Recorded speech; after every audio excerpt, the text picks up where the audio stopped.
ሰላም ሰላም ቤተሰብ እንዴት ናችሁ? እኔ ያለው እግዚአብሔር ይመስገን። ዛሬ ላወራ የምፈልገው የሰው ልጅ በተፈጥሮ ክፉ አይደለም ወይ ደግሞ ክፉ ሆኖ አልተፈጠረም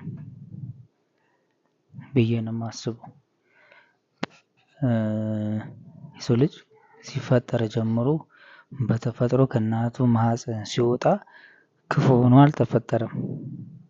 ወደዚች ምድር ሲቀላቀል ክፉ ሆኖ አይደለም የተፈጠረው።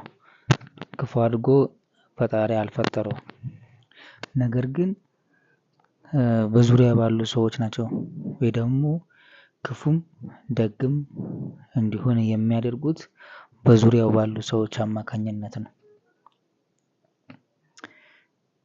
ያንተ ወይም ያንቺ ክፉ መሆን ወይ ደግ መሆን ምክንያት የሚሆኑት ሰዎች ናቸው። ሰዎች ናቸው ክፉም ደግም እንድንሆን የሚያደርጉን። በብዙ ጊዜ የምንመለከታቸው ደግ የምንላቸው ሰዎች ናቸው ደግ እንዲሆኑ ያደረጓቸው።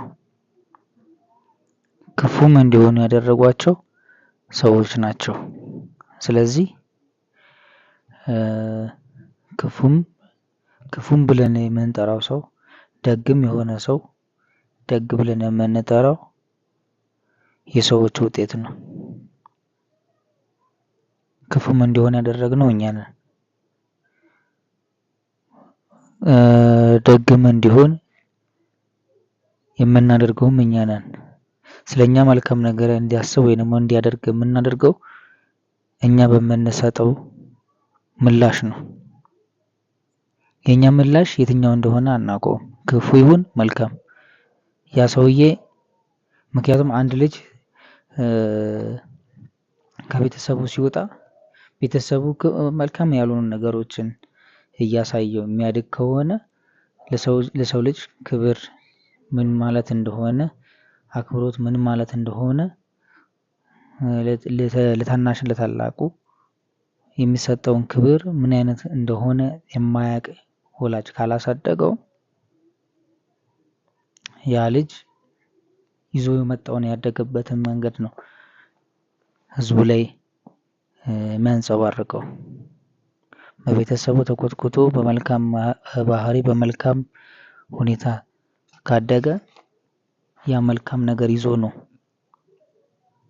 ወደ ህዝቡ ወደ ውጭ ወጥቶ የሚያንጸባርቀው። አብዛኛው ጊዜ አይታችሁ ከሆነ ማን ያሳደገው ነው ይሄ ልጅ እንላለን አይደለ? የማን ልጅ ነው እስክንል ድረስ ማለት ነው። ስለዚህ አብዛኛው ጊዜ ክፉም ደግም እንዲሆን የምናደርገው የሰው ልጅ እኛው ራሳችን ነን። የሰው ልጅ በተፈጥሮ ክፉ ሆኖ አልተፈጠረም። እናንተም ሀሳብ አስተያየታችሁን አሳውቁኝ። አመሰግናለሁ።